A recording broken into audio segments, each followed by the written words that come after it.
देखिए, जनता दल यू और राष्ट्रीय अध्यक्ष नीतीश कुमार जी के बिल्कुल क्लियर स्टैंड है कि 3 तलाक हो, राम जन्मभूमि बाबरी मस्जिद हो, दफ़ा 370 हो, हर वो मुद्दे जो किसी भी धर्म, जाति, बिरादरी, पंथ, समुदाय के आज़ादी को हिट करता हो, उससे जनता दल यू ने हमेशा अलग रखा है, आगे भी अलग रखेगा। और यही वो जनता दल यू है जिसने पहले ही कहा था, जिस पर आज भी सारे लोग उसी बात को दोहराते हैं कि अयोध्या के विवाद को या तो आपसी वार्ता से हल किया जाए या फिर न्यायालय के फैसले का इंतजार किया जाए।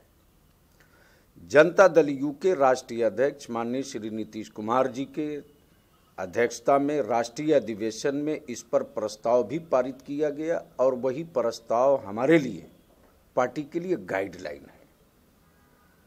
अब रह गई बात ही कि उड़ीसा में प्रभारी होने के नाते पार्टी का जो आदेश है, राष्ट्रीय अध्यक्ष का जो निर्देश है, उस निर्देश के अनुसार हमको कुछ विधानसभाओं का भ्रमण करना, कुछ लोगों से बातचीत करना, कुछ लोगों को समझना, और बिहार में जो माननीय नीतीश कुमार जी ने काम किया है, सभी जात, धर्म, मजहब, बिरादरी, और ये भी क्लियर हो गया कि नीतीश कुमार चाहे जिस गठबंधन में रहे या उनके साथ जिसका भी गठबंधन हो, वो जनता के कार्यों के लिए ही सत्ता में हैं और जनता के विकास के लिए ही पहचाने जाते हैं।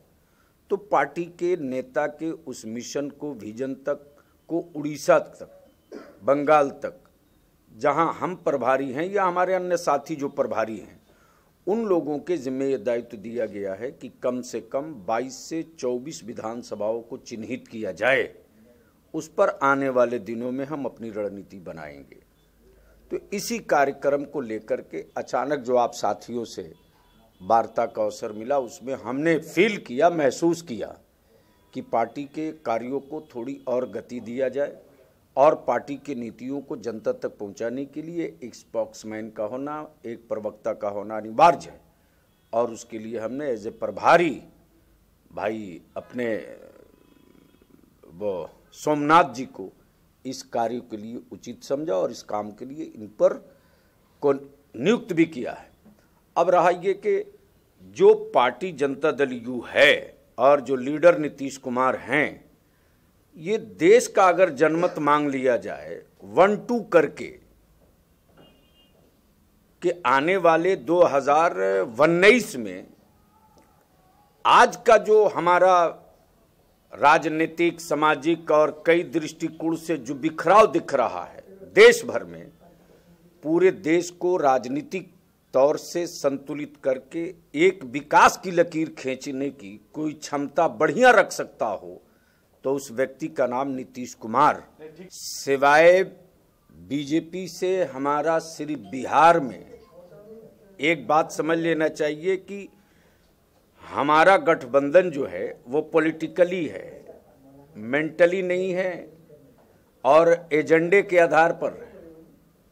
बिहार में बीजेपी से हमारा सत्ता के साथ पैक्ट है, गठजोड़ है।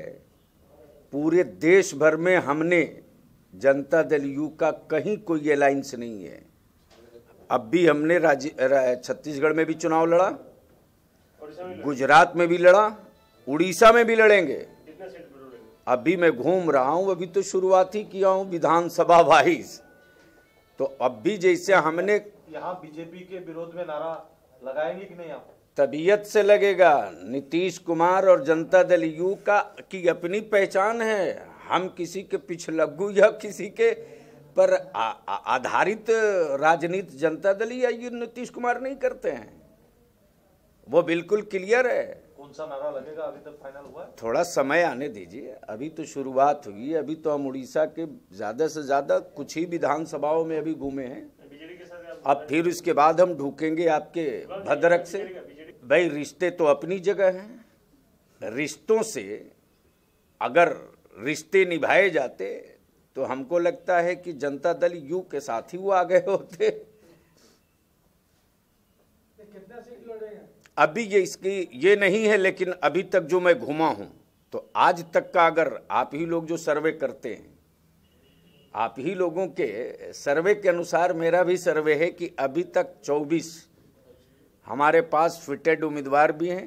अच्छा, ये आप लोग ट्रिपल तलाक का विरोध करते हैं? ट्रिपल तलाक का मामला कंप्लीटली धार्मिक है, इसके पीछे नहीं पड़नी चाहिए। सत्ता और सरकारों को रोटी, कपड़ा, मकान, बिजली, बेरोजगारी दूर करने के लिए रोटी, अच्छी शिक्षा, अच्छा हेल्थ, अच्छी स्वास्थ्य देने की बात करनी चाहिए कि निकाह, तिलाक, ब्याह, शादी, ये सब के लिए सरकारें नहीं होती।